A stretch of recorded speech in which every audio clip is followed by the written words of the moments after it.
સુરેન્દ્રનગરના લખતર માર્કેટિંગ યાર્ડની ચૂંટણી રદ થતા સમગ્ર મામલો ફરી વિવાદમાં આવ્યો। કોંગ્રેસે આક્ષેપ કર્યો છે કે લખતર માર્કેટિંગ યાર્ડમાં ભાજપના જ નેતાઓ અને ડિરેક્ટરોએ પક્ષના મેન્ડેટ સામે બળવો કર્યો। ભાજપે ચેરમેન માટે ખુશાલ પટેલને મેન્ડેટ આપ્યો હોવા છતાં બળવો કરીને વિક્રમસિંહ રાણાને સર્વાનુમતે ચેરમેન બનાવવામાં આવ્યા હતા। હવે ગુજરાતના ખેતીવાડી વિભાગે સમગ્ર ચૂંટણી પ્રક્રિયા રદ કરતા નવો રાજકીય વિવાદ ઊભો થયો।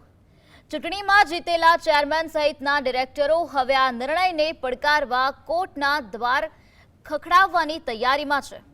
લખતર માર્કેટિંગ યાર્ડનો આ વિવાદ હવે કાનૂની લડાઈ તરફ આગળ વધતો જોવા મળી રહ્યો છે।